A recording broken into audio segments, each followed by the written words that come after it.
आप प्रश्न मत करिए, आप अपना अनुभव बताइए कि असली मैं और नकली मैं में आपने क्या समझा, या आप दृश्य और दृष्टा में भेद क्या जाना, बताइए अपना। भैया जी, जो मैंने आज स्वयं को मैंने अनुभव किया है, तो मैंने पूरा दिन स्वयं को देखा है कि मैं क्या कर रही हूँ, कैसे मैं कर रही हूँ, कौन नहीं कर रहा है, कौन देख रहा है। ये मैंने स्वयं को अनुभव किया। पहले मैं समझती थी कि शरीर द्वारा कार्य किया जा रहा है, लेकिन जैसे मैंने खुद को देखा तो मैं देख रही थी कार्य तो शरीर करे, लेकिन देखने वाला कोई और है। फिर मैं देखने वाले को जब देखती थी कि देखने वाला है, तो वो देखने वाला तो पीछे चला जाता था, फिर और मेरे आगे विचार बन जाता था। फिर जिस प्रकार मैं विचार को देखती फिर और पीछे चली जाती थी कि देखने वाला के विचार को कौन देख रहा है। फिर मैंने देखा कि साक्षी है जो देखता है, पीछे जितना पीछे जाता है वो साक्षी ही है। और फिर वही तो स्वरूप है, वही तो स्वयं का बोध है जो मैंने स्वयं को देखा समझा। फिर मैं क्या, स्वयं तो हम वही है, वही तो हमारा बोध है जो देखने वाला है। देखने वाला दिखता नहीं है, लेकिन जो महसूस कर रहा है वो देखने वाला है, वो देख रहा है वो, लेकिन वो दिखता नहीं है। जितना उसे देखने की कोशिश करेंगे वो उतना पीछे ही चला जाएगा, पकड़ में नहीं आएगा। उसको मैंने साक्षी जाना है। और जो आप बोले नकली साक्षी को मैं आज दिन तक समझती रही कि शरीर ही है जिसके द्वारा कार्य किया जा रहा है, ये है असली। उसको जिसको मैं आज नकली समझ रही, उसको मैं पहले असली समझती थी कि शरीर द्वारा कार्य किया जा रहा है, लेकिन शरीर के द्वारा कार्य नहीं किया जा रहा है। करवाने वाला तो कोई और है, जो देख रहा है वही तो असली है। शरीर तो ये नकली है, यही जो शरीर से बोध हो रहा है ये नकली है, ये नकली साक्षी है। बस ये इतना ही बोलूंगी मैं, इतना ही मुझे समझ आएगा। बहुत सुंदर, बहुत सुंदर, धन्यवाद आपको। कम कम ही शब्दों में आपने अपना अनुभव जो हुआ, बहुत अच्छा अनुभव आपको हुआ है। अब बस इसी को आपको परिपक्व बनाना है, इसको और गहरा बनाना है। जो पीछे का जो साक्षी है इसको इतना आप गहरा बनाइए, इतना इसमें होश,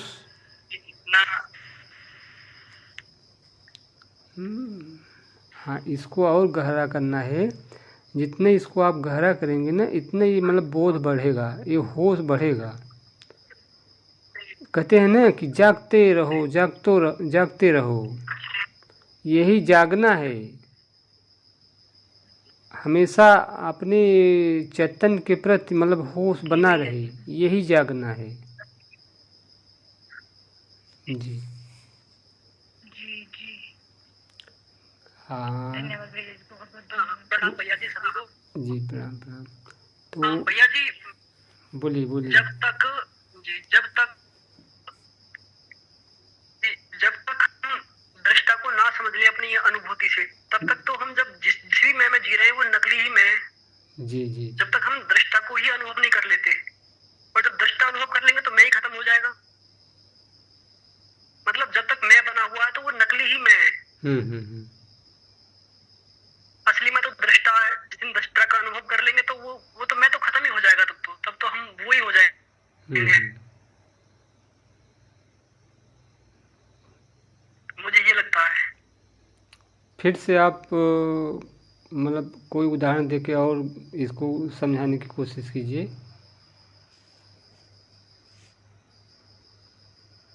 जैसे ही हम गहरे ध्यान में जाते हैं तो तब सारा कुछ बोध खत्म हो जाता है, अस्तित्व का मतलब जैसे हम है ही नहीं। तब जो बचता है, जो दृष्टा बचता है, जो सब कुछ देख रहा है, वो ही असली में है, मतलब दृष्टा वही है। और बाद बाकी जब हम संसार में वापस आते हैं तो फिर वो नकली सब मुखटे बन जाते हैं। सब जो हम कर रहे हैं, फिर रहे, चल रहे हैं, सब वो नकली में है एक तरह से। लेकिन जब हम अपने भाव में स्थित होते हैं तो वो जो भाव होता है असल में वो ही दृष्टा या वो ही असली वो चीज होती है जिसे हम खोज रहे हैं। जी जी, बिल्कुल सही, एकदम क्लियर हो गए आप। यही तो मैंने बताया मतलब रीता दीदी को कि जितने हम गहरे में जाएंगे, यही जो मैं हूँ का जो बोध है, जो ये होश है, इसको मतलब और इसको एकदम गहरे में ले जाना है। तो ये संसार का भान नहीं रहता है, जगत का भान नहीं रहता है, शरीर का भी भान नहीं रहता है। बस वो चैतन्य मात्र उसको हम कह सकते हैं, या होश, जागरूकता, दृष्टा, साक्षी, कुछ भी नाम रख सकते हैं। ठीक, धन्यवाद भैया जी। हो और साहब बंदगी। बोलिए प्रभु जी। जी भैया जी। जी जी, आप भी कई दिनों से हमारे ग्रुप में हैं और आपका स्वागत है। और आप भी अच्छे मतलब समझते हैं, थोड़ा आप अपना विचार दीजिए। जी भैया जी, मैं अपने अनुभव से तो दृष्टा को एक ही बार महसूस किया हूँ। ध्यान में जब बैठते हैं ना तो विचार तो बहुत आ जाता है, नाद को सुनते हैं, फिर उसके बाद सांसों पे ध्यान लगाते हैं तो मैं हूँ का बोध मेरे को 2 सेकंड के लिए ऐसा अनुभव हुआ था। बहुत अच्छा लगा, फिर मतलब विचार आ गए। और कई बार ऐसा होता है ना कि मतलब ध्यान करते करते नींद में मतलब चल जाता हूँ, ऐसा हो जाता है मेरे साथ बार बार। इस पे प्रकाश डालिए थोड़ा। तो यही तो बताया जा रहा है कि जो भी अभी आप क्रिया करें, स्थूल जो क्रिया कर रहे हैं, तो आपको सबसे पहले उसके प्रति जागरूक रहना है। ठीक, जैसे आप स्नान कर रहे हैं, वहाँ आप होश साधें कि हम शरीर पे पानी डाल रहे हैं, साबुन लगा रहे हैं, मतलब कि पूरा पता चले कि हम ये कर रहे हैं, मतलब मशीन की तरह नहीं करना है। बाकी कोई पानी चलाएगा, बाल्टी में भरेगा, उसके बाद स्नान तो कर ले जाएगा, वो पूरा हैबिट पड़ गया है। लेकिन पता चलना चाहिए कि हम स्नान कर रहे हैं। ठीक, भोजन आप थाली आ जाएगी सामने तो भोजन तो आप कर लेंगे, टीवी देखते रहेंगे, किसी से बात करते रहेंगे, भोजन तो कर ले जाएंगे। लेकिन भोजन करते समय मतलब पूरा पता होना चाहिए कि हम रोटी तोड़ रहे हैं, सब्जी लगा रहे हैं और मुंह में डाल रहे हैं और उसको मतलब कि कुचल रहे हैं, उसका हम रस ले रहे हैं। तो पूरा अगर हम जागरूक रहेंगे क्रियाओं के प्रति, तभी हमारा ये साक्षी एकदम इतना जग जाएगा ना कि आप किसी से बात करते रहेंगे तब भी आपको पता चलेगा कि मैं हूँ, मैं हूँ, मैं हूँ। ये दोहराना नहीं है शब्दों में, एक इशारा दिया जा रहा है एक होश का, ठीक, एक जागरूकता का, एक साक्षी का। अब शब्द तो देना पड़ता है ना कहने के लिए, नहीं तो फिर कहीं से कहीं अर्थ हो जाएगा ना। तो मैं हूँ, मैं हूँ, ये रटना नहीं पड़ता है, कहेंगे तो उस भाव से ही निकल जाए। हाँ हाँ। तो यही बात है कि देखिए, मैंने बताया कि आप पहले स्थूल क्रियाओं के प्रति जागरूक रहिए। ठीक, उसके बाद मन में जब आप ध्यान अवस्था में बैठें तो मन में कौन सा विचार चल रहा है, ठीक, आप विचारों को देखिए। तो विचार से आप अलग होंगे, जो आप हैं, आप विचारों को देख रहे हैं, आप विचार नहीं, आप विचारों को देखने वाले हैं। तो जो देखने वाले हैं वो आप हैं। इतना वो सध जाएगा ना कि आपको पता चलेगा कि मैं और मेरा विचार अलग है। तो जानने वाला को जानना है और जानने वाले आप ही हो, वो जो अंतिम में साक्षी है। हम एक और आपको बताते हैं कि आप क्या हैं और कौन हैं। थोड़ा आप इस पे गौर से ध्यान दीजिएगा। जैसे आप 5 तत्वों को जान रहे हैं, ठीक, जो बाहर 5 तत्व हैं उसको आप जान रहे हैं, और आपके शरीर में जो 5 तत्व हैं उसको भी आप जान रहे हैं। ठीक, आपके अंधकार, आंख बंद कर लेते हैं तो आपको अंधकार दिखाई देता है, इसको भी आप जान रहे हैं। और रात में जब प्रकाश नहीं रहता है तो बाहर का भी अंधकार आप जान रहे हैं। और मन में जो विचार भाव चल रहे हैं उसको भी आप जान रहे हैं। ठीक, बस उसी को जानना है जो सबको जान रहा है, यानी 5 तत्व, अंधकार और ये अंतःकरण में जो विचार भावनाएं चलती हैं। तो जानने वाला अंतिम आप ही हो, वो बहुत सूक्ष्म है, अब उसको जाना नहीं जाएगा क्योंकि वो जान रहा है, बस इतने काफ़ी है। वो आप ही हो, वो चैतन्य है। अब उसका आप कुछ नाम रख दीजिए, साक्षी रख दीजिए, आत्मा रख दीजिए, दृष्टा रख दीजिए, आत्मा रख दीजिए, परमात्मा रख दीजिए, ब्रह्म रख दीजिए। जितने अब उसमें आप डूबेंगे उतने आप असीम होते चले जाएंगे। और एकदम जितने, जैसे आप अभी देखिए धूप हो आपको स्नान करना हो किसी सरोवर में, तो पहले जाएंगे तो गर्म पानी मिलेगा, ठीक। जैसे जैसे आप अंदर गहरे में जाएंगे तो आपको एकदम शीतलता का अनुभव होगा। बस ऐसे ही है, जितना आप अपने आप में डूबते जाएंगे, अपने स्वरूप में डूबते जाएंगे ना, उतना ही आपको एकदम अंदर में गहरा आनंद मिलेगा, असीम होते चले जाएंगे। अभी हमको बोध हो रहा है कि मैं अलग हूँ, ठीक, जागृत अवस्था में। लेकिन जब वहाँ पे जब मन नहीं रहेगा ना, बस आपकी सत्ता रहेगी। यही, हाँ, यहीं से शुरुआत होती है जगत की ओर। ये चैतन्य से मन उत्पन्न होता है। अब मन और इंद्रियों के माध्यम से हमको जगत दिखाई देता है और उसी में हमको दुख सुख उत्पन्न होता है। और उधर से दृष्टि हटा के बस अपने स्वयं पे लगा लेना है। जब स्वयं पे आ गए तो बस हम अपने आप में हैं, न हमको जगत का बोध है। मन में जो राग और द्वेष था उसका भी मुझे बोध नहीं है, बस मैं अपने आप में मस्त हूँ, अपने स्वरूप में हूँ। अब ये सुबह शाम अगर हम अभ्यास करेंगे तो हमारा व्यवहार में भी सधेगा, ठीक। जब व्यवहार सधेगा तो जब सुबह शाम ध्यान करेंगे तो वहाँ भी अच्छा लगेगा। क्योंकि अगर व्यवहार में राग द्वेष करेंगे, लड़ाई झगड़ा करेंगे, तो ध्यान में बैठेंगे तो फिर वही याद आएगा। तो यही है, एक साधे सब साधिया, सब साधे सब जाए। अगर सबको साधने में हम पड़ेंगे तो नहीं सध पाएगा, अगर एक को साध लेंगे तो सब सध जाएगा। जी भैया जी, यानी मूल आपका चैतन्य है, उसी में स्थित रहना है, ठीक। अब साधना क्या है? मन।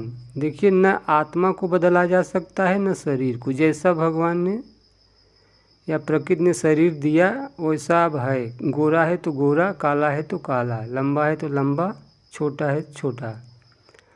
इसको हम बदल नहीं सकते हैं, ठीक। और आत्मा तो अपरिवर्तनशील है, सब कोई जानता है, वो भी परिवर्तित नहीं किया जाए, केवल मन को बदला जा सकता है। तो मन में बदलने का यही है कि सत्संग सुने, अच्छे विचार सुने, तो हमारी भावनाएं बदलेंगी, हमारे विचार बदलेंगे।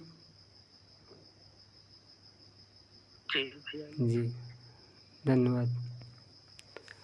और भैया लोग, बहुत अच्छा समझाया आपने। प्रणाम आपको।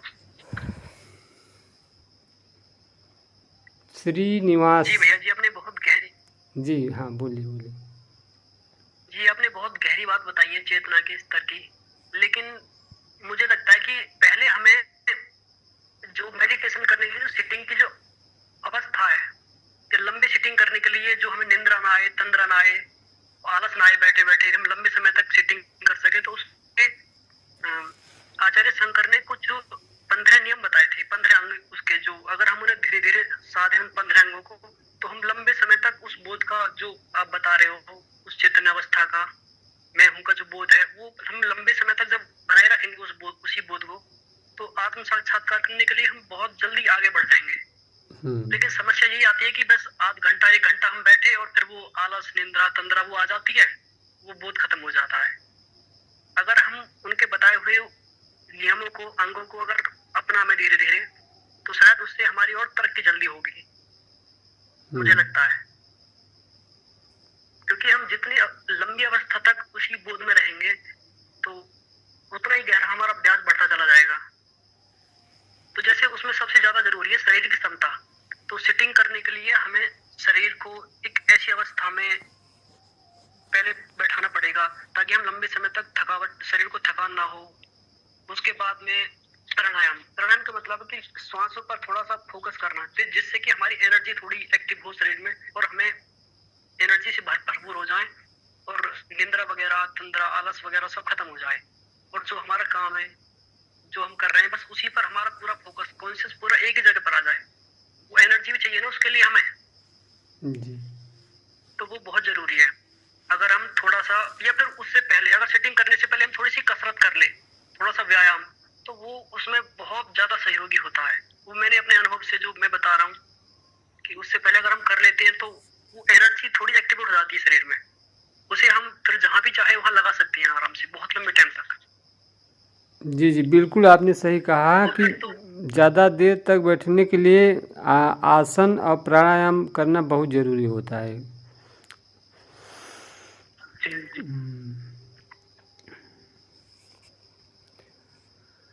ठीक है, और लोगों का विचार जानते हैं। हमारे साथ में जुड़े हैं श्रीनिवास जी। प्रणाम भैया। हाँ भैया जी, प्रणाम आपको। आप भी इस पे अपना थोड़ा विचार दीजिए, दृष्टा साक्षी पे, दृश्य और दृष्टा में क्या भेद है और अपने स्वरूप में कैसे स्थित हों। जी जी जी। अभी तक सब लोग इसके बारे में बात किया, बहुत अच्छा लगा। सबका अपना अपना अनुभव और उस अनुभव पाने के लिए जो वो लोग कर रहे थे, उनका सबका तरीका सब समझाए थे। मैं इसमें एक चीज, जैसे आपने पूछा कि एक उदाहरण दीजिए, ये कैसे समझा जाता है। जी जी। तो उसके लिए एक उदाहरण सोचा कि समझ लीजिए हमको बचपन में कहा जाता है बहुत ही सूरज तीव्र है समर में, घर में बैठने के लिए। एक घर के सामने भी खेलने का जगह है, घर का पीछे भी खेलने का जगह है। ये घर हमारा स्वस्थान है, हमारा स्पिरिचुअलिटी में। आगे देखेंगे तो दुनिया दिखेगी और अपना बदन दिखेगा, और बगीचे में पीछे देखेंगे, इसका मतलब हमारे दूसरी तरफ जाके देखेंगे को आपका सोच, आपका विचार, आपका भाव दिखेंगे। बहुत लोगों को कंफ्यूजन यही रहता है कि जब भी हम स्वस्थान में जाके बैठने के लिए बोलेंगे, हमारा घर के सामने आंगन से घर में तो आते हैं, फिर हमारा कोशिश चालू रहता है कि घर का पीछे जाए। लेकिन ये समझना बहुत जरूरी है कि आप ज्यादा खोदना शुरू करेंगे तो आपका विचार ज्यादा होगा। आप तटस्थ रहना है, ना पीछे जाना है ना आगे जाना है, ना ही आपको विचार वगैरह पे ध्यान देना है, क्योंकि विचार पे ध्यान देने का चक्कर में हम और ज्यादा विचार पैदा करते हैं, या तो ज्यादा तनाव में आते हैं या ज्यादा प्रयास करना होता है। तो अनायास प्रयास के बिना हम पहला ये तय करना चाहिए कि मुझे बॉडी का एहसास है। ऐसा नहीं है कि बॉडी गायब हो जाता है, बॉडी का एहसास है, लेकिन इसके अलावा क्या दिख रहा है उस पर ध्यान दीजिए। तब आपको पता चलेगा कि आपका मन में जो विचार चल रहा है इसके बारे में पता चलेगा। हम अगर मन से दो हाथ करेंगे और ज्यादा विचार शुरू हो जाएंगे, क्योंकि मन इतना प्रबल है कि कभी कभी आपको आपके अपोजिट साइड में भी आता है, जैसा शत्रु जैसा भी दिखता है। कभी कभी अगर वो हारने वाली होती है, वो अपना मित्र भी बन जाता है, जाके अपना पीछे आके छुप जाती है। तो ऐसा सलाह देती है कि बहुत अच्छा कर रहे हो, बहुत अच्छा कर रहे हो, ऐसे करना चाहिए ताकि आप मन को जीत सके। तब फिर से अहम भाव आ जाता है।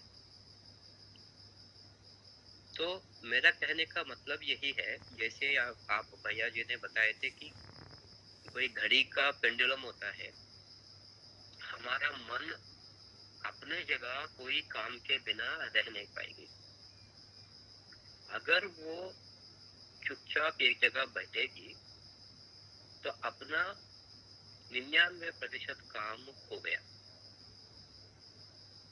लेकिन वो इतना चंचल है, या तो वो भूत में जाएगा या भविष्य में जाएगा या कुछ ना कुछ सोच में पड़ जाएगी। तो इसी एग्जाम्पल में मैं आपको कहूँगा कि एक थोड़ा और डीपर मेरा अनुभव है। जैसे ये बच्चा ना आंगन में आगे, घर का आंगन में भी नहीं गया, और ना ही वो पीछे जो घर का पीछे जो पेड़ पौधे हैं उसके पास भी नहीं गया, लेकिन घर में भी बैठा है अपना स्वरूप में। ये घर के सामने का, घर का अंदर का और घर का पीछे का और उस बालक का, सबका साक्षी सूरज है। हमारे साधना में बहुत देर तक हम अपने आगे वाला, अपने पीछे वाला या अपना स्वस्थान, इसी के बारे में ज्यादा जोर देते रहते हैं। लेकिन ये भी समझना जरूरी है कि ये जो प्रयत्न कर रहा है ये भी दिख रहा है। जैसे ये प्रयत्न करने वाला भी पकड़ा जाता है, तब हम अपना स्वस्थान में पहुंच गया। जैसे ये शरारत करने वाला पकड़ा जाता है, वो चुपचाप बैठ जाएगा, क्योंकि हमारा ही शक्ति इस शरारत करने वाला आदमी को दिया जाता है। जैसे हम उनसे अपना शक्ति अंदर की तरफ खींच लेंगे, ये शरारती मन का आगे पीछे भागना और अपने आप में सोचना भी बंद कर देती है। तो इसी को हमारा संस्कृत में 3 अवस्थाएं दिए गए हैं। वो है व्यक्ति, व्यक्ता, अव्यक्ता। व्यक्ति का मतलब है हमारा भोक्ता, मतलब डूअर और एक्सपीरियंसर। मतलब अपना भोक्ता जो समझता है कि मैं सब ये सुख और दुख मुझे आ रहा है, या इस काम मैंने कर रहा हूँ, ये कर्ता का पन, ये जो सोच रहा है ये भी अहंकार नामक एक सोच है। ये अपना व्यक्ति है, जो अपना पर्सनालिटी होता है, जो हमारे गुणगण होते हैं, ये सब व्यक्ति है। और व्यक्ता जो है, जैसे व्यक्ति के सारे गुणगण को हम पार कर दिया, मतलब उस पे ध्यान देना छोड़ दिया, उसका सोच विचार, उसका जो भी अपने रिलेशंस के बारे में, आज के बारे में, कल के बारे में, आसपास लोगों के बारे में, ये सब एक व्यक्ति का प्रॉपर्टीज है। जैसे ये सब छोड़ दिया, हम व्यक्ता, व्यक्ता का मतलब जो सोचता है कि मैं हूँ वो भी दिखता है, ये व्यक्ता का स्थान है, ये व्यक्त होता है। जो इस व्यक्ता को देख रही है वो अव्यक्त है। जो भी हम अव्यक्त बनने की कोशिश करेंगे, वो कोशिश व्यक्ति कर रहा है। ये कोशिश जो व्यक्ति से बन रहा है, ये व्यक्ता देख रहा है, और ये देखता हुआ व्यक्ति व्यक्ता को अव्यक्त देख रही है। तो ये 3 स्टेप में हम समझ सकते हैं कि साधक का अपना व्यक्तित्व को खोने से वो अपने साक्षी भाव में आता है, और इस साक्षी भाव जैसे जैसे गाढ़ा और गहरा बनते जाता है, तब इस साक्षी भाव को भी हम पहचानने की वजह से हम साक्षी भी नहीं रहेंगे। ये मेरा आज का मैं सोचा आज आपसे, आपने पूछा तो बताने के लिए सोचा। धन्यवाद। बहुत सुंदर भैया जी, बहुत अच्छा आपने उदाहरण दिया था। व्यक्ति और व्यक्ता, और क्या बोला था आपने? अव्यक्त। अव्यक्त मतलब ये है अवेयरनेस, कॉन्शियसनेस एंड पर्सनालिटी। जी।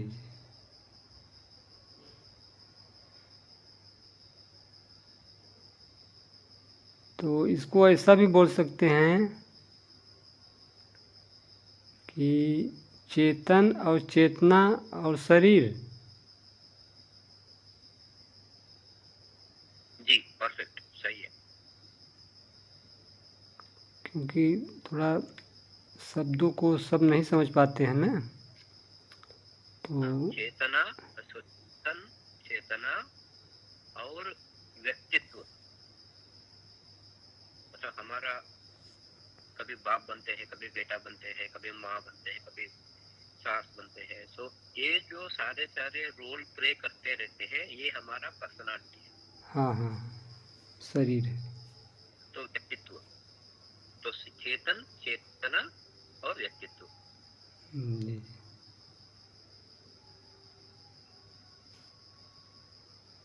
बिल्कुल सही। धन्यवाद भैया जी। और अभी हमारे साथ जुड़े हैं भगवान जी। भगवान जी, प्रभु जी आप अपना विचार दीजिए 5 मिनट। जी भैया, मैं थोड़ा लेट आएगा भैया। सब्जेक्ट क्या है आज का? सब्जेक्ट आज ये है दृश्य और दृष्टा में क्या भेद है, और या तो ऐसा बोल सकते हैं दृश्य दर्शन और दृष्टा, या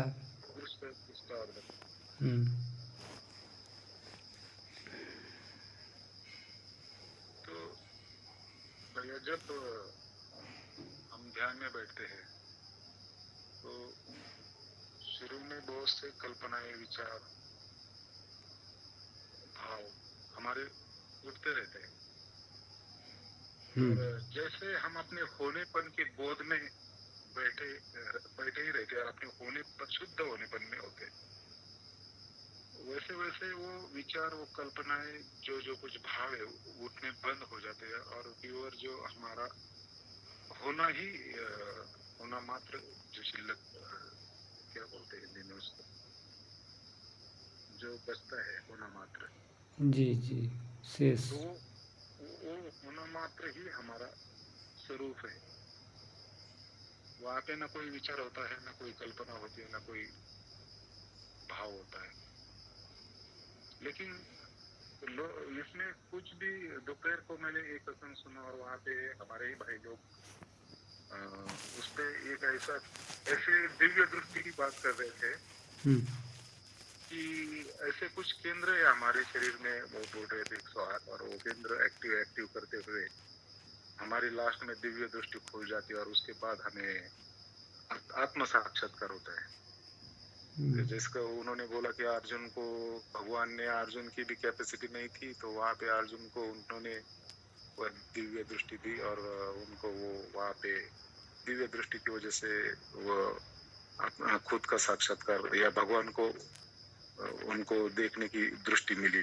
वैसे साधारण मनुष्य उसको नहीं देख सकता, ऐसे टाइप की वो बातचीत थी। तो ये ऐसे उन्होंने कुछ शंकराचार्य की बुक पढ़ी थी। ये ऐसे बहुत से, जब हम शब्द जंजाल में फंस जाते हैं तो ये शब्द हमें कहाँ से कहाँ तक ले जाएंगे इसका कुछ पता ही नहीं चलता। और शास्त्र ने कहा है कि शब्द महाजंगलम। अगर हम उस शब्द को ही पकड़ के बैठे तो हम अपनी जो मेनली जिस तरफ हमें जाना है वो रास्ता हम हमारा छूट सकता है और ये बाकी की चीजों में हम अटक सकते हैं। तो आज का विषय जो दृष्टा, दृश्य और दर्शन का जो है, तो ये दृष्टा ही दृश्य और दर्शन, ये तीनों अलग अलग चीजें है ही नहीं, एक ही के ये अलग अलग रूप है। हमारा होना ही जब हम विचार और ये कल्पना और जो भाव होता है, उनको खुद का कुछ भी जो बोलते हैं कि उनको खुद की कुछ भी ताकत होती नहीं है।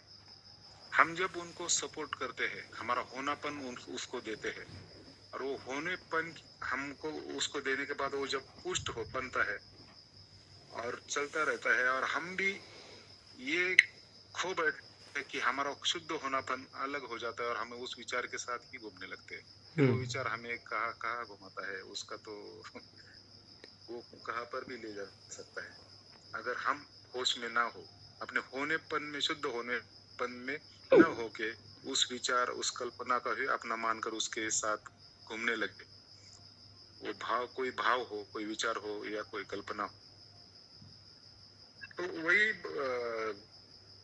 जब दृष्टा दृश्य में लीन हो जाता है, दृश्य में लीन होने के बाद वो अपने दृष्टा भाव को खोता है और दृश्य में ही लीन हो जाता है। उसमें ही उसको आनंद लेने की जो चाह है, उसमें वो दृश्य के द्वारा अपने आप को वो आनंद उसमें से लेना चाहता है। और फिर उसका ही जब आगे जाके वो जो दृष्टा होता है, दृश्य में उसको वहां पे कुछ, जब उसको दुख के कुछ आता है, सुख भी होता है, दुख भी होता है। सुख दुख के जब उसको कुछ देख के बैठते हो, तो जब उसका उसमें से पूरा ये होता है, तो वो वापस दृष्टा के पास, उसका पीछे जब दृष्टि मूर्ति है तो वापस दृष्टा के पास आ जाता है। तो दृष्टा, दृश्य और दृश्य का जो दर्शन होता है, ये तीनों के बारे में मुझे ज्यादा नहीं पता, लेकिन मैं यही कहना चाहूंगा कि अपना होनापन जब हम किसी भी भाव, कल्पना या विचार को देंगे, तो फिर वही कल्पना, भाव, विचार पुष्ट होके हमारे ऊपर राज करने लगती है और वही हमारा दुख या सुख का कारण बनती है। हम पहले अपने होनेपन में जितना ज्यादा ठहरे, उतने ये बाकी के विचार, कल्पना और सब धीरे धीरे कम होने लगता है, और जो शुद्ध होना मात्र बचता है, फिर वहाँ पे कुछ है, कुछ नहीं है।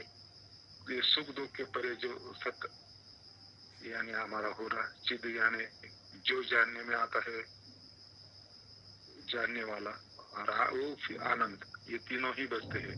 वो उसी को लास्ट में सच्चित आनंद का है। जी भैया, इतना ही। बहुत बहुत भैया जी। जी भैया जी, जो आपने जो दोपहर जो वार्ता हुई थी, उसमें अंतर्दृष्टि के बारे में, दिव्य दृष्टि के बारे में जो बात चली थी, आप उस प्रश्न को सही तरह से समझे नहीं। मैंने ये कहा था कि अगर आत्मा या परमात्मा का साक्षात्कार करना है, तो उसके लिए हमें शरीर के भीतर जाना पड़ेगा। भीतर के जो जैसे भगवान शिव ने हमारे शरीर में 108 बिंदु बताए। 108 बिंदु मतलब नाड़ियों के वो केंद्र स्थान है, जहाँ से नाड़ियां गुच्छों में बट रही हैं, जहाँ पर एनर्जी ज्यादा क्रिएट होती है, तो वो वहाँ बिंदु है।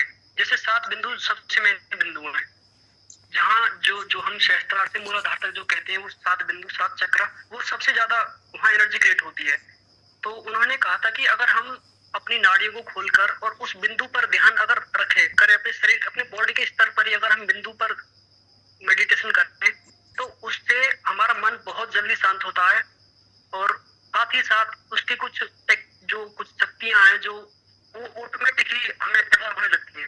उसमें से दिव्य दृष्टि, भाव दृष्टि, ज्ञान दृष्टि, ये ऑटोमेटिक जागृत होती है भैया जी। उसके बाद धीरे धीरे अपने आप, तभी हम, क्योंकि हम अपने स्थूल शरीर से और अपनी इंद्रियों से तो उसे जान नहीं सकते हैं, क्योंकि हमें पता है कि अर्जुन को भी उसे जानने के लिए दिव्य दृष्टि की जरूरत पड़ी थी। तो हम ऐसे स्थूल शरीर से तो जान नहीं सकते, तो उसके लिए हमें सबसे पहले अपने भीतर तो जाना ही पड़ेगा भैया जी। दोपहर को भी बात हो गई थी कि दिव्य दृष्टि ही मिले तभी हमें हमारा। नहीं, आप समझे नहीं भैया जी। नहीं, आप समझे नहीं। वो जब हम अपने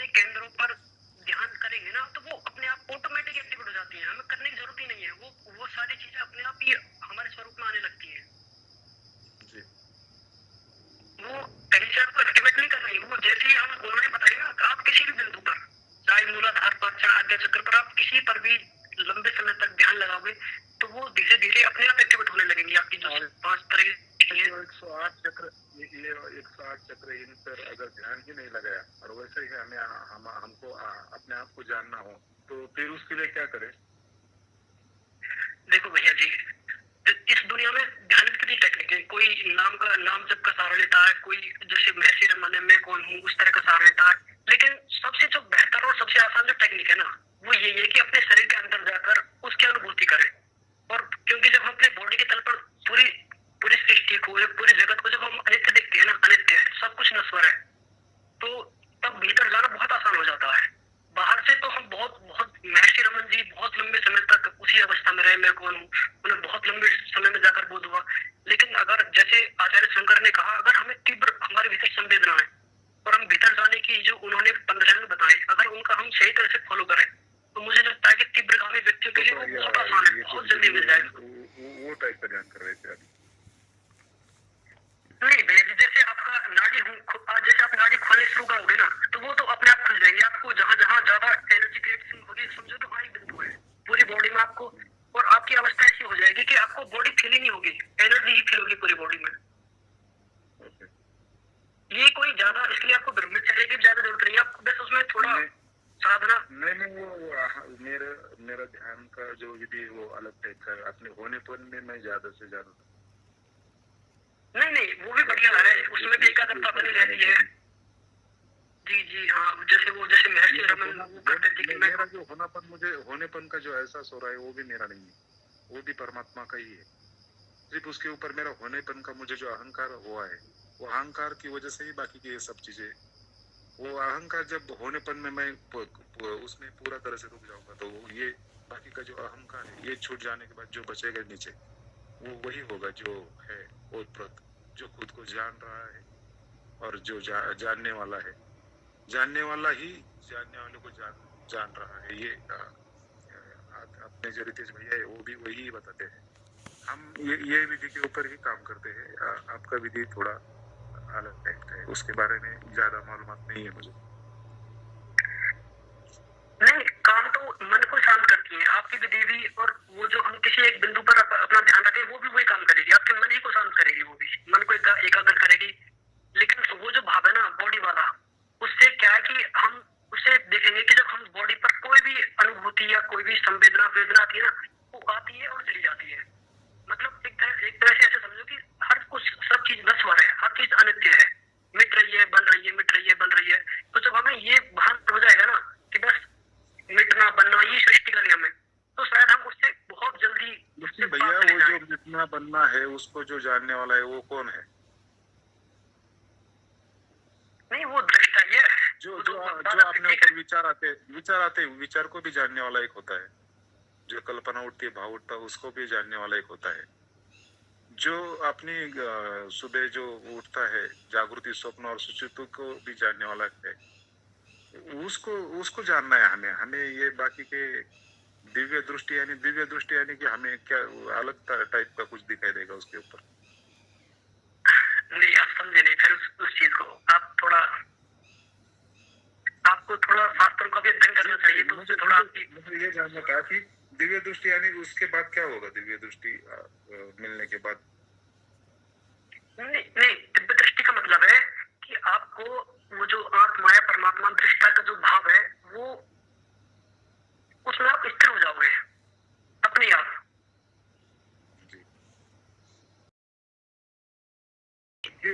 भैया जी आप ही बोलो इसके ऊपर। अच्छा, आपका हो गया? हाँ, तो हो गया भैया। अभी आप अभी बता रहे थे, उसके पहले आपका थोड़ा मैंने याद किया था बोलने के लिए कि दृश्य और दर्शन और दृष्टा, ऐसा कुछ आप बोल रहे थे ना, कि सब तीनों एक ही है, ऐसा आपने बोला था ना? जी हाँ। कि अगर मैं अपने स्वरूप में रहूं तो तब दृश्य नहीं है। एक टार्च का उदाहरण लेके मैं बताना चाहूँगा। जैसे टार्च है तो टार्च दृष्टा हो गया, और टार्च से प्रकाश निकल रहा है, तो जो प्रकाश निकल रहा है उस प्रकाश में दृश्य दिखाई देता है।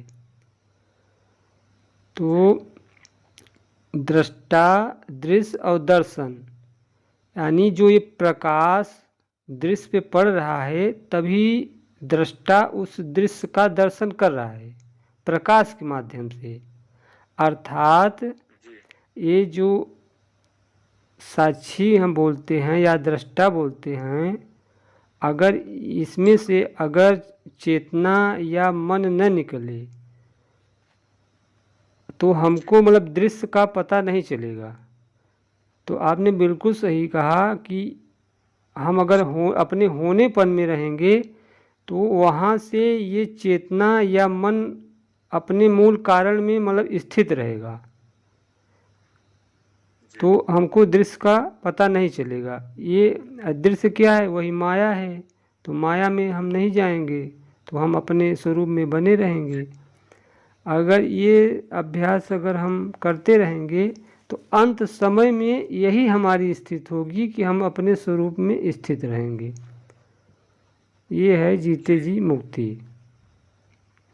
और बाकी जो भैया अभी बता रहे हैं तो उनका भी सही है, वो भी एक मार्ग है, लेकिन अंत में आना है अपने ही स्वरूप में। उनकी भी जो विधि है, कुंडलनी जो जागृत करते हैं, अंत में स्वरूप बोध में ही टिकना है। और बात उन्होंने कही है दिव्य दृष्टि की, तो आज की मैं एक घटना आपको बताता हूँ। दोपहर 12 बजे से 2 बजे तक सत्संग हुआ। सत्संग होने के बाद मैं ध्यान में बैठ गया तो एक बहन जी ने, वो भी ध्यान कर रही थी। आज की सच्ची घटना बता रहा हूँ। उसके बाद उन्होंने फिर मेरे को फ़ोन किया, वो रिकॉर्डिंग है। वो जैसा जैसा मैं ध्यान में अनुभव कर रहा था वो पूरा मुझे ध्यान में देख रही थी, और जो जो मैं ध्यान में अनुभव कर रहा था वो भी वो देख रही थी। अजीब चीज़। अब पूरी रिकॉर्डिंग है। बाद में उन्होंने मेरे को फ़ोन किया और बताया कि भैया ऐसा ऐसा मैंने देखा, और मैंने सच में सेम वही चीज़ देखा। अब पता नहीं क्या है परमात्मा की कृपा कि वो मेरे मतलब कि मुझे देखा, और मैं जहाँ जिस चीज़ का मैं ध्यान कर रहा था वो भी वो देख रही थी कि यही वही चीज़ ध्यान कर रहे हैं ये।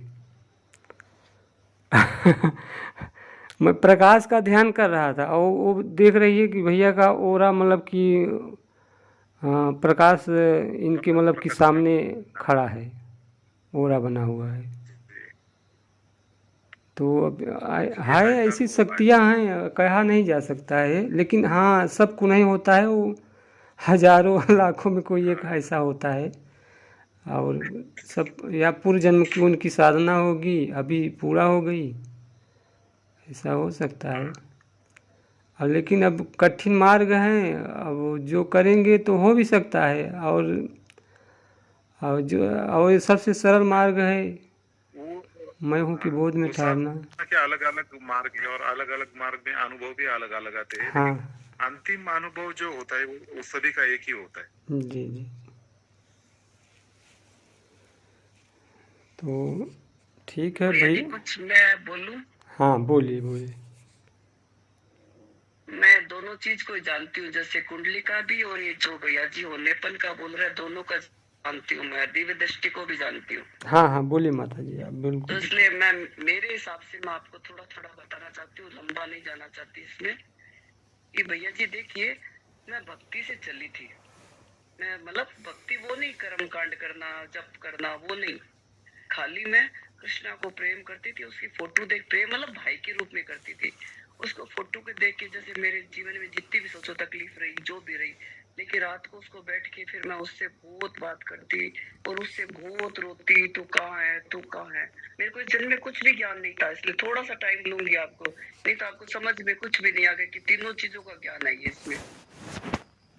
तो फिर मैं वो उसमें बहुत रोती थी उसके अंदर। वो देखते देखते कब मतलब भक्ति मेरी प्रकट हो गई मेरे को नहीं मालूम। मतलब फोटो में से निकलने लगी वो से। एक तो ये हुआ, और दूसरी तरफ क्या हुआ कि वो भक्ति करते करते कब मेरी कुंडली जागृत हो गई मेरे को नहीं मालूम। वो भी होने लगी साथ साथ में, कि भक्ति में भी ये इतना है तो उसमें कुंडली अपने आप जागृत हो जाती है। जैसे आप बोलते हैं ना होनेपन में, होनेपन भी एक बहुत अच्छी चीज है कि इसमें कुंडली की वो तभी आपको मालूम नहीं पड़ता, आप बस अपने आप होनेपन में मस्त रहिए। ये सबसे लास्ट स्टेज है। ये चाहे आप भक्ति से जाइए, चाहे कुंडली से जाइए, कहीं भी जाइए, यदि इसमें रहेंगे होनेपन में तो उससे आप आराम से पहुंच सकते हैं। क्योंकि मेरी फ्रेंड है वो ज्ञान पे चल रही है, जो संदेश खंडेलवाल अरे किस वे जानते हैं ना, वो आज दोपहर को बोल रही थी, वो ज्ञान से वहां पहुंच गई और मैं केवल अनुभव पे चल रही हूँ। मेरे को अनुभव ही दिखा रहा है परमात्मा, ये ज्ञान, ये ज्ञान, ये ज्ञान, कितनी सिद्धियां आ गई, कितना ज्ञान, मैंने उसको बंद भी कर दिया सारा। मतलब एक एक चक्र जागृत हुई। सोचो कि मेरे को ये आता है उपदेश दिया गया कि ये शरीर पांचों तत्वों से बना हुआ है और ये ब्रह्मांड भी पांचों तत्वों से बना हुआ है, यथा पिंडे तथा ब्रह्मांडे। इसका मैंने 1.25 घंटे तक इसका स्पीच देने लगी, स्लाइड प्रेजेंटेशन। उसमें मेरे को भी पंच मात्र तन मात्रों का सबका एक एक चीज का ज्ञान हुआ।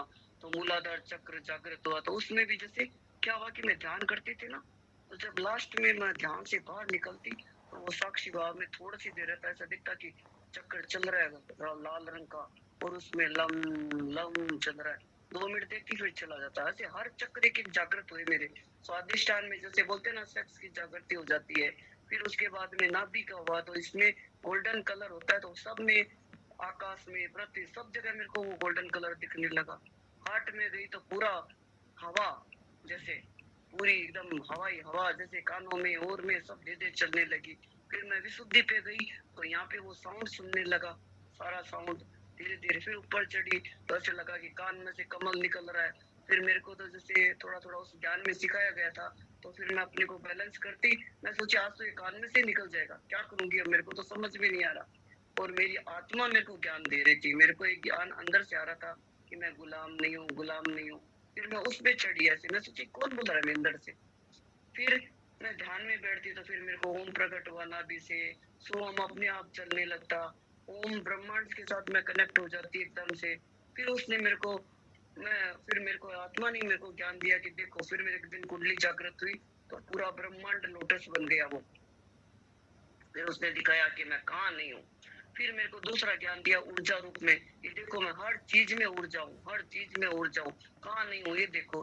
तीसरा मेरे को दिखाया कि मैं देखो तरंग स्वरूप हूँ, सारी दुनिया तरंग है।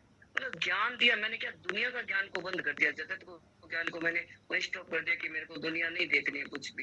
यदि तुमको ज्ञान देना तो ये ज्ञान दो। तो उसने फिर मेरे को धीरे धीरे ये भी दिखाया कि मटके में मट्टी है तो देखो कैसे होता है। फिर मतलब ये जैसे अनुलोम विलोम का वो भी दिखाया कि मैं स्पेस क्या होता है उसको भी दिखाया कि 2 पेड़ों के बीच में ये जैसे अपन 2 शरीर है सोचो, तो एक में घुसा तो वो परमात्मा उसमें एक आदमी बन गया, बीच में आया तो फिर परमात्मा प्रकट हो गया, वो स्पेस है। फिर तीसरे में घुसा फिर वो घट बन गया। मतलब उसने सारा ज्ञान दिया लेकिन मैं अपने स्वयं पे नहीं पहुंची। रितेश भैया को पूछ लो मैं कितनी उसके अंदर ऐसे भटक रही थी, एकदम से तड़प हो रही थी मेरे अंदर से उसको जानने की। वो प्रकट है लेकिन मैं उसको नहीं पहचान रही। मैं तो हर दिन कहती हूँ मैंने ये देखा, मैंने ये देखा, मैंने ये देखा। मैं ऐसे सोच रही थी कि जैसे मैं इतनी भटक रही तो दुनिया भी भटक रही है, सब है तो उनको मैं बताऊं। लेकिन मैं किसको बता रही थी, अंधों को बता रही थी। जब वो ज्ञान मैंने अपने वाले जैसे ग्रुप में बताती तो वो लोग समझते, लेकिन वहां पे मेरे को उन्होंने पागल बोलना शुरू कर दिया कि ये तो पागल है, मेंटल हॉस्पिटल में भर्ती कर दो इसको, वो है। लेकिन मैं रियल में पागल तो थी नहीं, मेरे को अंदर से सब प्रकट हो रहा था। लेकिन मैं अपने अपने बस मैं करती जा रही, बकरी जैसे मैं करती है ना वैसे करती जा रही थी मैं एकदम से। लेकिन अब धीरे धीरे भैया ने जैसे बताया कि अपने में स्थित होना सीखो, तो मैं धीरे धीरे 2 दिन से यही अपने प्रेजेंट में रह के अपने आप को देख रही थी। तो आज सुबह देखो मेरे साथ ऐसा हुआ कि मैं सुबह से यही देख रही थी कि मेरा देखने वाला देख रहा है, मैं खा रही हूँ, पी रही हूँ, चल रही हूँ, मैं मतलब भक्ति भी कर रही हूँ, सब कुछ वही देख रहा है। इस स्थिति को अपन को कायम रखना है, इसमें रहेंगे तब वहां तक पहुंच पाएंगे। नहीं तो ये मन मतलब कहाँ भटकाएगा, मालूम नहीं कहाँ लेके जाएगा।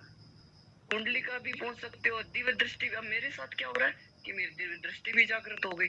अब जो ये स्थिति बता रहे हैं कि पीछे बैठ जाओ, वहां बैठ जाओ, मेरे को तो आगे का भी दिखता है, तो मैं कहाँ बैठूं। मैं भैया को वही बोल रही हूँ, भैया मैं क्या करूं, मेरे को समझ में नहीं आता। आगे से सारी दुनिया उसने दिखा दी, सारा ज्ञान दे दिया, वनस का दे दिया कि मैं ही हूँ सबके अंदर। हम सब एक है।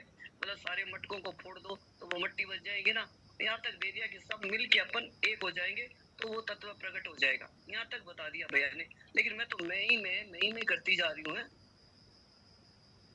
तो आज भैया ने जब ये बोला ना, मैं होने पे टिको, बस ये लास्ट स्टेज है, मैं हो पे प्रैक्टिस करो, मैं हो पे, भैया राइट बोल रहे हैं एकदम से। मैं बहुत भटकी हूँ, आज 18 साल हो गए मेरे को, क्या क्या नहीं हुआ मेरे साथ में। आप बोले मैं इतनी डरती, ऐसे छुप जाती मेरे सामने, ऐसे आदि शक्ति क्या सब कुछ प्रकट होते, ब्रह्मांड से मैसेज आते, अच्छा मैं छुप के देखती, मैं सोचती ये क्या रहा, ये क्या रहा, तो मेरे को ज्ञान ही नहीं था कुछ भी।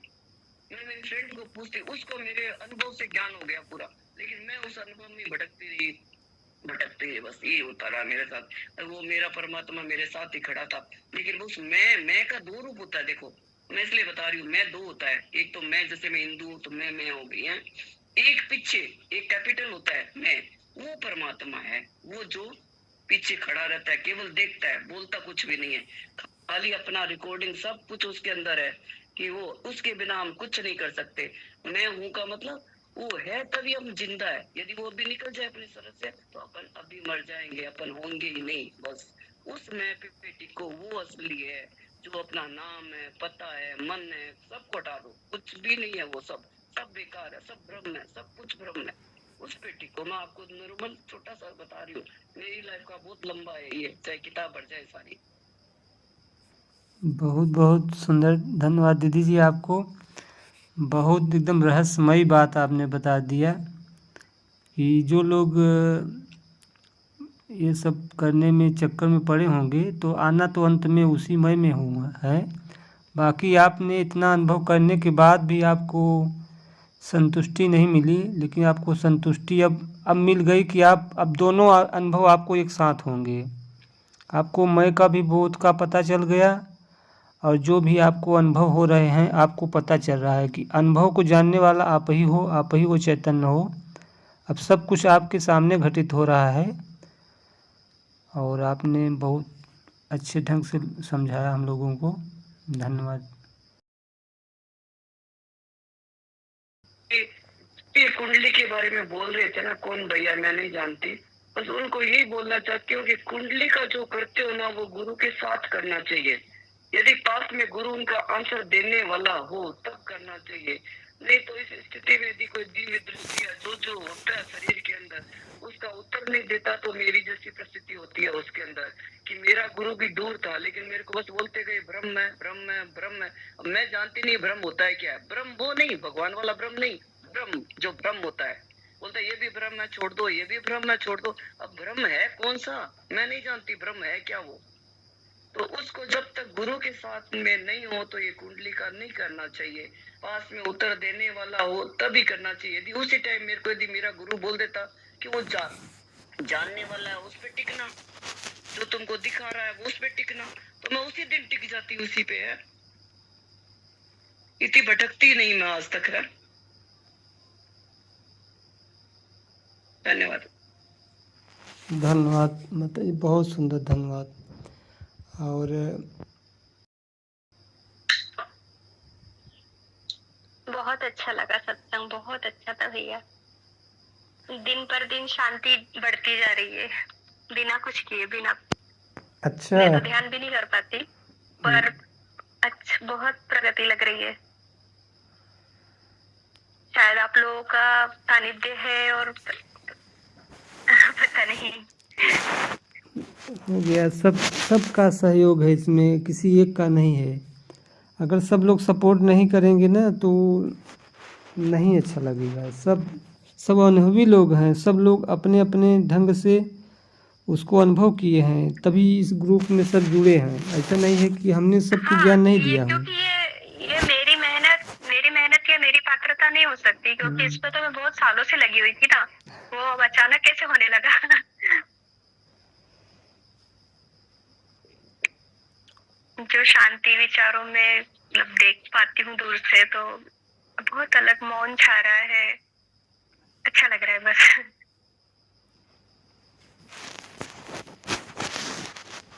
ठीक है, कुछ और? भैया जी मुझे लगता है जैसे हम ध्यान करते हैं या फिर अपने भाव में होने की जो भी हम साधना करते हैं, उसमें से जब हम बाहर आते हैं, जगत में सर्वाइव करते हैं, तो मुझे लगता है कि अगर हम इस बॉडी को बस एक अभिनय करता हुआ देखें, मतलब बस ये जाने की ये बॉडी है, अभिनय कर रही है अपना एक मुखटा जो बस अपना काम कर रहा है। अगर हम ऐसे दृष्टा बन के इसे देखें और इसे कुशलता से करें, हम जो भी कर रहे हैं बस एक देखें कि ये बॉडी अभिनय कर रही है और इसे पूरी कुशलता से उस अभिनय करने दें, और बस बाहर से देखते रहे कि ये बस जो कर रही है, ये बॉडी कर रही है, बस कर दो, और बस एक दृष्टा बन जाए, बाहर एक साक्षी बन जाए इस बॉडी का, जो भी कर रही है, मतलब सर्वाइव करने के लिए जो भी उसे पूरे जीवन में जो करना पड़ता है, तो शायद उससे हमें और साक्षी होने का भाव जल्दी उत्पन्न हो जाए अगर हम इसे एक अभिनय करता देखें बस, और उस अभिनय में कुशल हो जाए। बस देखें जो चल रहा है, तो बस ये बॉडी चल रही है, बस देखते रहो इस बॉडी को, ये बॉडी चल रही है, खा रही है, किसी से बात कर रही है, बस इसी अभिनय को और थोड़ा सा दृष्टा बन के देखे, तो शायद साक्षी में और दृष्टा को और गहराई से जान पाएंगे। जी जी बिल्कुल सही, बहुत सुंदर आपने बताया। यही होना चाहिए, जितने हम व्यवहार में इसको अगर हम अब वही तो बताए ना शुरू में कि हम अपने जो क्रिया कर रहे हैं स्थूल क्रिया, अगर हम उसके प्रति जागरूक रहेंगे ना तो अपना वो साक्षी भाव और सधेगा। इस मतलब ये समय, जैसे लोग कहते हैं कि क्या 24 घंटा हम साक्षी भाव में रह सकते हैं, तो जैसे जैसे साधना बढ़ती जाएगी ना तो सच में बढ़ता जाएगा। जैसे लोग कहते हैं कि कभी हम 1 घंटे में कुछ ही क्षण रह पाते हैं अपने बोध में, और ज़्यादा से ज़्यादा हम भूल ही जाते हैं। तो जैसे जैसे बढ़ेगा तो ये इसकी मात्रा बढ़ेगी साक्षी भाव की, और जो संसार में जो भूलने की प्रक्रिया है वो उधर मतलब कि घटेगा। उधर आत्म स्मरण जितना बढ़ेगा और उतने ही मतलब कि संसार का स्मरण मतलब कम होगा। जैसे संसार का स्मरण बढ़ेगा तो इधर आत्मस्मरण घट जाता है। तो जैसे जैसे हमारा साक्षी भाव बढ़ेगा तो उधर से घटेगा, और एक क्षण ऐसा आएगा कि दोनों एक साथ होगा। ये मेरे साथ होता है, आपको सच बता रहा हूँ। हमको अपना बोध भी बना रहता है, हम अपना काम भी करते रहते हैं, विशेष फर्क नहीं पड़ता है। ऐसा नहीं है कि हम अपने आत्म भाव में बढ़ जाएंगे और संसार का काम रुक जाएगा, नहीं, ऐसा नहीं होता है। अगर ये सध गया ना तो बस आप अपने आत्म भाव में रहेंगे, काम भी होता रहेगा। हमेशा एक बनी रहती है वो वृत्ति अपने आत्म भाव की। धन्यवाद।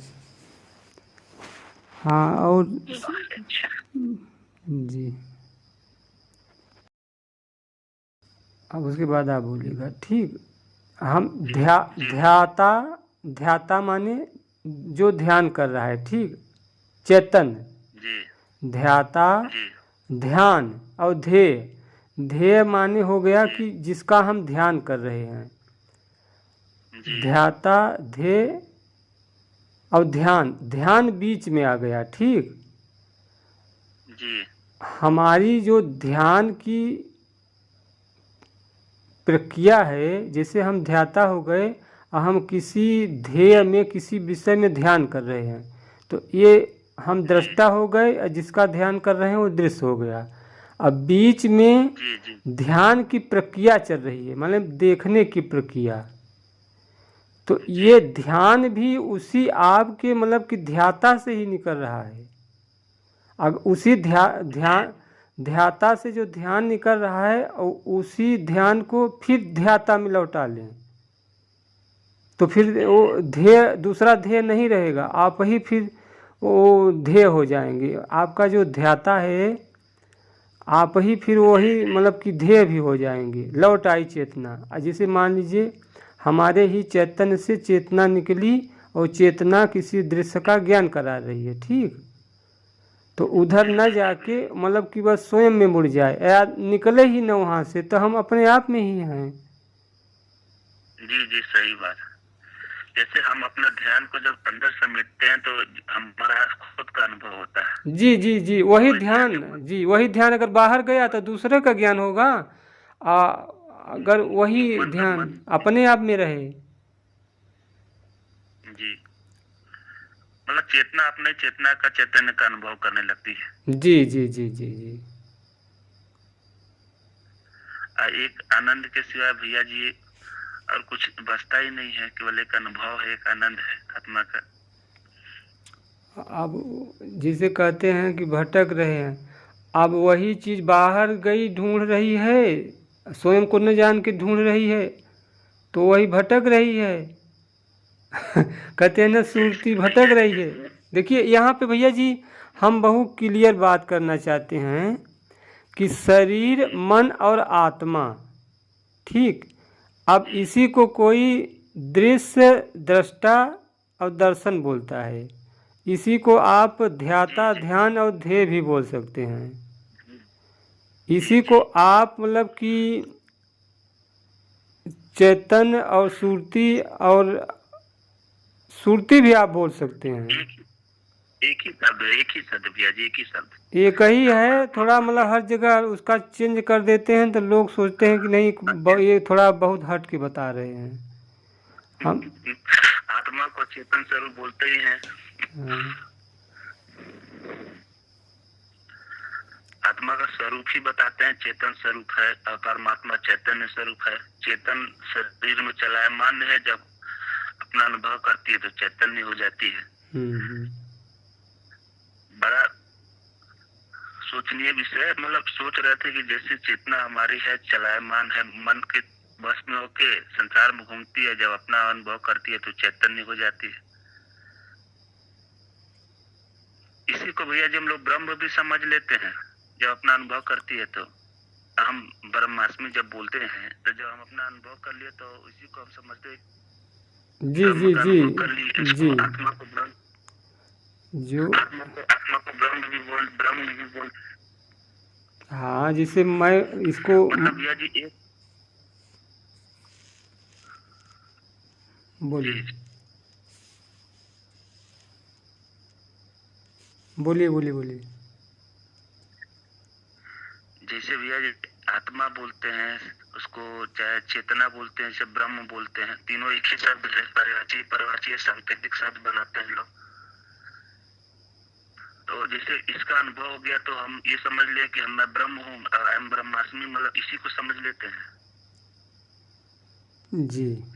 मैं अगर अगर आत्मा के आनंद का अनुभव कर लूं तो मैं ब्रह्म हो गया। मैं मतलब समझ लूं कि मैं अहम ब्रह्मास्मि में समझ लूं, तत्वमसि में समझ लूं अपने को। जी जी,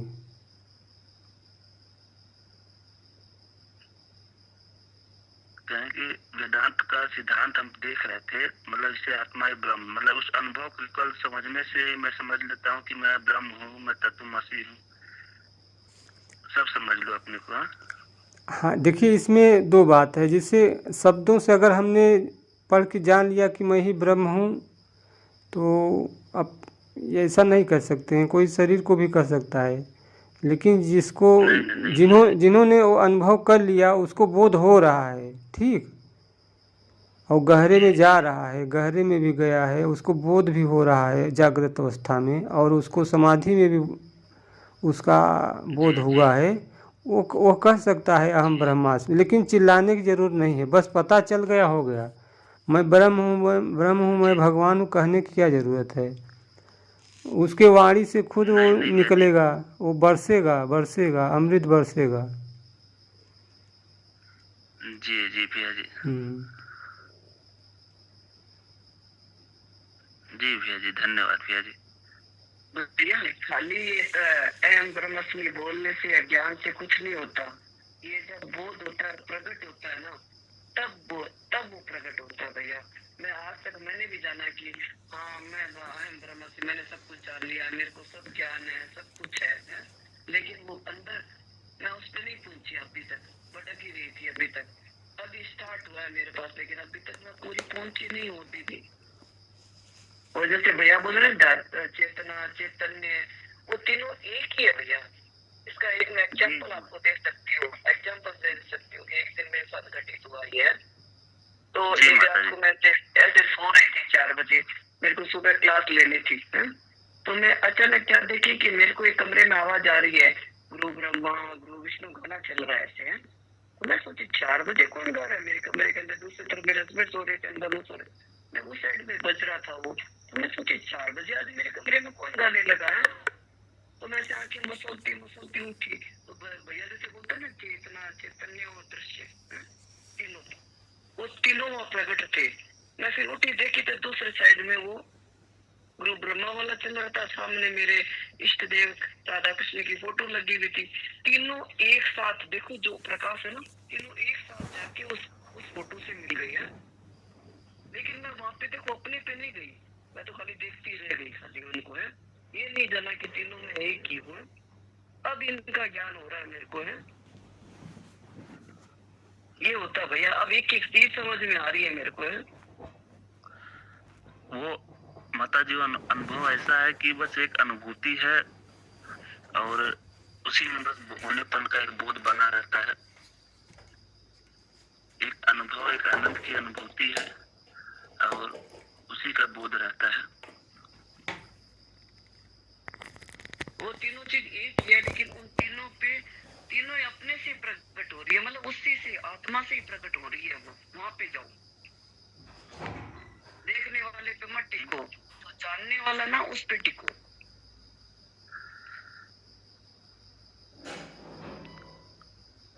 अपनी चेतना ही माता जी चैतन्य हो जाती है जब अनुभव होता है। तो तीनों एक ही है, सही बात बोल रही है। वो राइट है। आप उस टाइम होते ना तो अपन ये देखते, अरे हम ये देख रहे हैं, ये क्या हो रहा, पर उस दृश्य में दृश्य बन जाते हैं। वो नहीं बनना है, वो नहीं बनना है, वो नहीं बनना है। कोई यदि जैसे विचार भी आ रहा है तो उस गाड़ी के साथ में ज्वाइन हो जाते हैं कि चलो देख रहे हैं, वहां जा रहे हैं, अरे ये विचार आ रहा है, ये आ रहा है, ये आ रहा है, उसमें घुस जाते हैं। वो नहीं करना। अपन को साइलेंट बैठ के केवल ऐसे देखना, जैसे ट्रेन में चलते हैं ना, कितने गाँव आ रहे हैं, जा रहे हैं, अपन को कोई इफेक्ट नहीं आता ना, वैसे बैठना है। अपन को आ रहे हैं, देख लो, चला गया, चलो छोड़ दो उनको, बस हो गया, खत्म। जानने वाले पे टिके रहो कि मैं हूँ, तभी दिख रहा है सब कुछ, है। जैसे सहज समाधि बताते हैं कि अपने सब में बने रहे, अपना काम भी करते रहे, उस चीज का एकदम राइट बता रहे हैं रितेश भैया, एकदम अच्छा सा बता रहे हैं। उस ज्ञान को मैं समझ गई, वही जानो, वही राइट है एकदम से। सर्वोपरि है माता जी, उससे अधिक, उससे नीचे, उससे ऊपर कुछ है ही नहीं। ब्रह्म से ब्रह्म, सत्य जगत मिथ्या। और अपने प्रेजेंट पे रुको। देखो मैं सबको यही बोल रही हूँ, अपने प्रेजेंट में रुको, बस प्रेजेंट में ही वो परमात्मा प्रकट होता है। प्रेजेंट में रहोगे तो अपने शरीर पर ध्यान रखो, जैसे क्या हो रहा है क्या नहीं है, तो वही बोध, वही शरीर का बोध, उसी को बोध बोलते हैं। मैं आपको क्लियर बता रही हूँ, इसलिए लोग बोलता है कैसे बोध होता है, क्या होता है, नहीं, अपने प्रेजेंट पे रहो, अपने शरीर पे रहो, बोध होता रहेगा। शरीर में ये वाइब्रेशन हो रहा है, ये हो रहा है, प्रेजेंट में रहो, मतलब दूसरे पे मत रहो कि दूसरा आदमी क्या कर रहा है, अरे वो न चुगली कर रहा है, वो न कर रहा है, उसपे नहीं, अपने प्रेजेंट पे रहोगे तो अपने आप प्रकट हो जाएगा वहां पे। उसके बिना कुछ भी नहीं होता, 1 सेकंड में मर जाएंगे अपन, है। सही बात है माता जी। एक प्रेम बना रहता है उसके बोध में, एक याद बनी रहती है, एक खुमार। जितना मैंने कभी अपने से प्रेम नहीं किया भैया, मैंने अपने कभी प्रेम नहीं किया अपने आप से। मैंने अपने आप से बहुत घृणा की, मैंने एकदम से, क्यों मैं जानती नहीं थी। लेकिन जब मैं उसने ज्ञान देना शुरू किया तो मैं अपने शरीर से इतना प्यार करती हूँ कि ये शरीर है, तब मैं उसको प्राप्त कर रही हूँ। विवेक जागृत हो रहा है, वो कितना ज्ञान दे रहा है। चाहे बॉडी काली हो, गोरी हो, कुछ भी मत करो, उसको इतना प्रेम करो कि वही गुरु है आपका, वही आपको पहुंचा देगा वहां तक।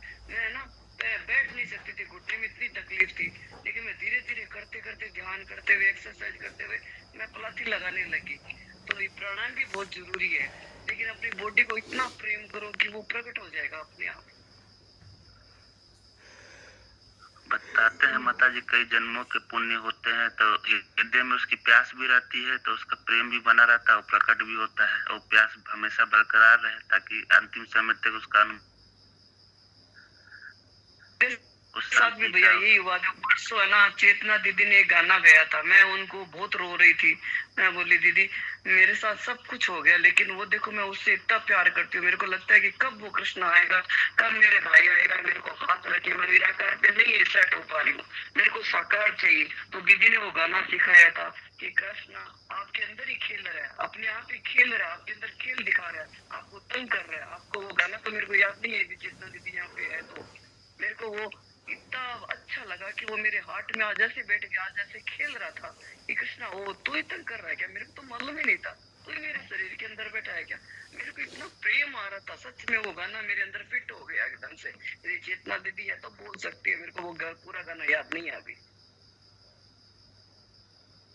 भगवान श्री कृष्ण गीता में भी कहे कि अर्जुन को कि हे अर्जुन तुम युद्ध भी कर और मेरा सुमिरन भी कर, अंत समय में तेरी भी जैसा जरूर होगी।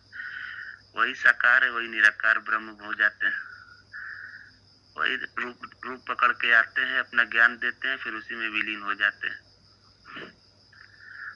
प्रेम भक्ति है माता जी, प्रेम भक्ति से उस भक्ति पे भी पहुंच जाता है आदमी। कई तरीके हैं, मेरे सामने रोजाना ऊर्जा रूप में आता है, मेरी आंखों से निकलता है, प्रकाश निकलता है, मेरे सामने सब कुछ होता है, सिल्वर होता है, सब में आके खड़ा हो जाता है, मेरे पैरों को छू के जाता है कि देखो मैं आ गया हूँ। लेकिन मैंने कभी ध्यान ही नहीं दिया, मैं सोचती मच्छर खा रहा है कोई, देखती पूरी तरंग मेरे शरीर पे तक आ जाती है एकदम से। लेकिन अब मैंने महसूस किया वो कितनी बार आया, लेकिन मैंने तो उसको ध्यान ही नहीं दिया है। माता जी हम तो 18 साल की उम्र से खोज रहता है, जब हमारी एज 30 साल की हुई हमारे साथ तो ऐसे अनुभव कि हम अपने शरीर से निकल के कहाँ ट्रेवल किए। लेकिन रति जी को बताएं और किसी से ज्यादा बोलते भी नहीं, ग्रुप में पहली बार बोले अपने शरीर से अपनी निकल के हम ट्रेवल किए। भैया ग्रुप में बोलो तो कुछ ना आपको आंसर मिलेंगे, बहुत आंसर मिलेंगे एक दूसरे सारे। क्यों 500 लोग बैठे हैं यहाँ पे, तो सबके साथ कुछ ना कुछ हुआ है, तो सब अपना अपना देंगे तो आपके क्लियर होंगे सब। लेकिन लास्ट में बाद में पता चला कि आत्मा के अनंत के अलावा फिर कोई चीज की सत्ता नहीं है, कोई सर्वोपरि नहीं, वही सर्वव्यापक सर्वोपरि, वही सर्वधिष्ठान है, वही है, उसके अलावा कुछ नहीं है, कुछ नहीं है। आप ये जितना भी आत्मा क्या है? आत्मा ही वही परमात्मा ही है। मेरे को आत्मा ने अपना दिखाया कि देखो मैं कहाँ नहीं हूँ, देखो मैं गुलाम हूँ, मेरे को दिखाया मैं कहाँ नहीं हूँ, वही आत्मा वही परमात्मा है, दोनों एक ही है, दूसरा कुछ है ही नहीं। अगर मैं लगा लूं किसी चीज की, जैसे कि अपने शरीर को छोड़ के जाना, घूमना, ट्रेवल करना, पानी पे चलना, ये भी शक्ति जगा लूं, लेकिन ये भी अंत समय में काम नहीं देगा। हमारे अंत समय में ये सब कोई काम नहीं देगा, काम नहीं देगा। अपने आप पे टिको, वही काम देगा। जब मौत आएगी, मेरे को 2 बार मौत आई, लेकिन मेरी आत्मा इतनी प्रबल थी कि मैं उसमें मौत के अंदर भी मैंने पुकार लिया, हे कृष्णा मैंने तुमको नहीं जाना। मेरे को मौत का भी पूरा ज्ञान है कि कैसे मौत होती है, वो भी मेरे को मालूम है, शरीर कैसा बन जाता है वो भी मालूम है, कैसे कपड़े की तरह उतरता है वो भी ज्ञान दिया। लेकिन उस टाइम मेरे को याद रहता है कृष्णा मैंने तुमको पाया नहीं, इसलिए मैं अभी नहीं जाना चाहती। वो कृष्णा हाथों हाथ कृष्णा कौन है? वही आत्मा ही तो है, वो फिर मेरे को शरीर में डाल देती है। एक एक ज्ञान दिया उसने मेरे को, इसलिए बोलना सब कुछ दिया, लेकिन मैं पे नहीं पहुंची। वो शक्ति ऐसी है कि वो हमेशा आपकी रक्षा करती है, हमेशा। हम कई बार हम अपने निजी अनुभव में कई बार हम ऐसी स्थिति में आए कि मर के बचे हैं, हमें खुद नहीं मालूम। आज खड़े हैं तो शक्ति की वजह से खड़े हैं। हम आज कभी 20 साल की उम्र में ही हम मर गए होते। आज शक्ति हमेशा रक्षा करती है।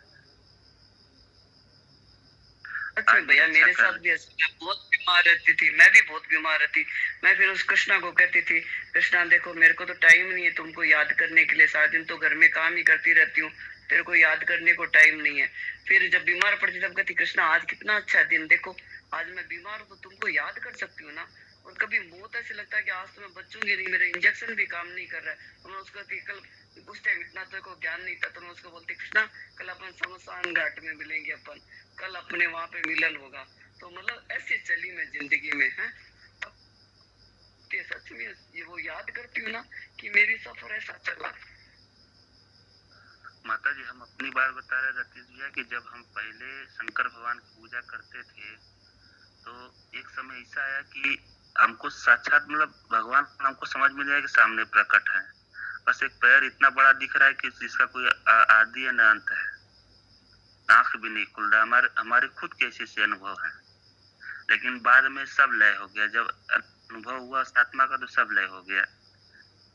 अपने शरीर छोड़ के कई बार हम अपने शरीर छोड़ के साधना में बैठे अपना शरीर छोड़ के घूम रहे हैं। शरीर यही है, अब कहाँ जाके घूम रहे हैं। किसी दरगाह पे जाके वहाँ के बहुत प्रेमी आदमी है, वहाँ भी जाके बहुत सेवा करते थे, तो उनके यहाँ जाके बैठे हुए शरीर छोड़ के। तो बहुत अनुभव है, लेकिन इस अनुभव के आगे सही अनुभव अभी भी है आप में, लेकिन फीका लगता है उस अनुभव के आगे। यहाँ बैठे, अब जब जाना होता सही छोड़ के अपना उधर बैठे, क्या मन में बातें हो रही है वो भी स्मरण आ जाता है। वो वहां से बोल रहे हैं, यहाँ से हम सुन रहे हैं, लेकिन उस आगे सब कुछ सर्वोपरि है। शरीर छूटता है माता जी तो सब कुछ यही रह जाता है, और जाएगा आपका अनुभव ही जाएगा आपके साथ, और सब यही रह जाएगा।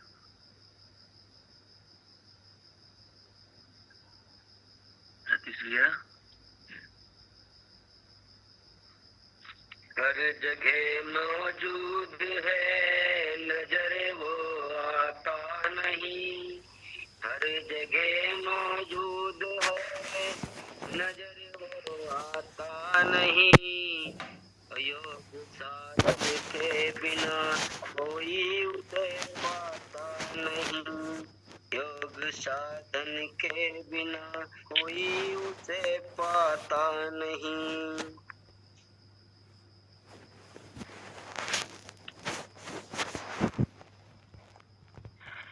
इतना खूबसूरत ग्रुप है, हम हमेशा आके इस ग्रुप में हमेशा आप लोग की बातें सुनते रहते हैं, आनंद आता रहता है, सुनते रहते हैं।